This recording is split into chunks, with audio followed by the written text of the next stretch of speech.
Thank you. Ms. Cleveland, you're recognized. Chairman Cruz, Ranking Member Whitehouse, and members of the subcommittee, thank you for the opportunity to testify concerning the grave constitutional violations inflicted as part of Arctic frost. After the 2020 election, an anti-Trump FBI agent named Tim Tybalt attempted to use the Justice Department to destroy the president. Tybalt's efforts led to the launch of Arctic frost. Soon after, Merrick Garland tapped Jack Smith, a hyper-aggressive prosecutor known to overstretch the meaning and intent of the law, to serve as special counsel.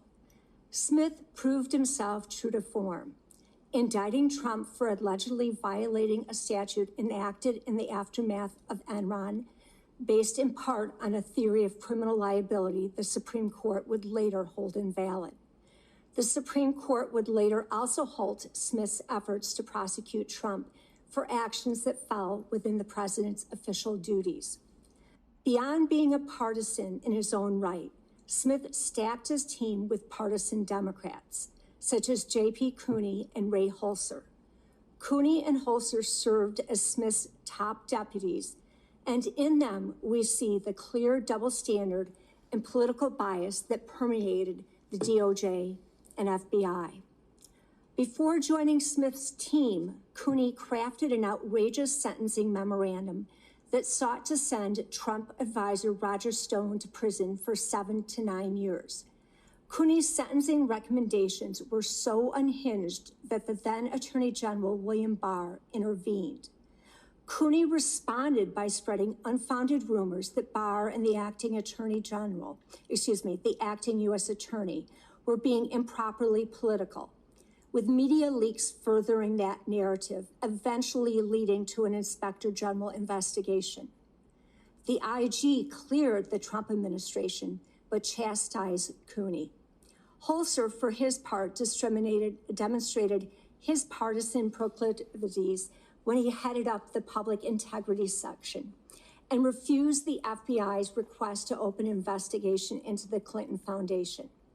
But Holser's partisan protection racket went further when he withheld a 6-page timeline of the Clinton Foundation investigation from the then U.S. Attorney operating out of Little Rocket.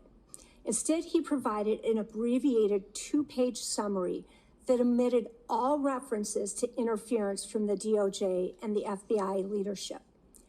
In contrast, when the target was Trump, Holser, along with Cooney, drafted a memorandum to justify subpoenaing the toll records of about a dozen members of Congress, notwithstanding internal email discussions acknowledging a clear speech or debate clause problem.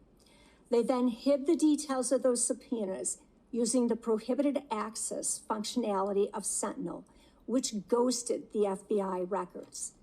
As this committee well knows, because many of you were victims, Smith approved the subpoenas and obtained the toll records of Senators Blackburn, Graham, Hagerty, Hawley, Loomis, Johnson, Kennedy, Scott, Sullivan, and Tuberville.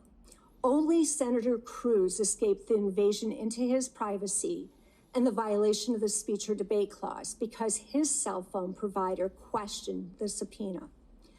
From this subcommittee's January 7th hearing, you also know that Smith's team sought a non-disclosure order from Chief Judge James Boasberg, apparently without informing him that the targets were members of Congress. I say apparently because Chairman Cruz's request for the non-disclosure application to be unsealed has been ignored. Yet again, we see the double standard and the weaponization. Judge Boasberg has still failed to order Smith and his prosecutors to show cause for why they should not be held in contempt for concealing the members of Congress were the ones who were being targeted. This fact should not be ignored if you are to believe Smith and the administrative office of the court's testimony that Judge Boasberg did not know that your identities were involved. It makes absolutely no sense that Boasberg would not enter a show cause order to hold Smith accountable for violating your rights, given Judge Boasberg's nearly year-long crusade to hold a member of the Trump administration in contempt. We now know that Smith violated the speech or debate clause, rubber-stamped by Judge Boasberg. He went further and he subpoenaed the toll records of Kevin McCarthy, former Speaker, and Chairman Jim Jordan, again under cover of a non-disclosure order. Add to that the hundreds more served on individual Republicans, including Trump's attorneys, Republican organizations such as Charlie Kirk's Turning Point USA. And they didn't seek merely toll records, but also bank records, which revealed the donor base. The breadth of these constitutional intrusions is unprecedented. But to recap, Smith unconstitutionally was appointed special counsel in violation of the Appointments Clause. The subpoenas of the toll records violated the speech or debate clause. The vast and unjustified subpoenas to Republicans and the organizations that were connected to them violated the First Amendment associational rights. The targeting of Trump's attorneys implicates the Sixth Amendment right to counsel. And using prohibited access to bury records is a huge due process violation that raises potential violations of Brady. Smith and his team must be held accountable. Thank you.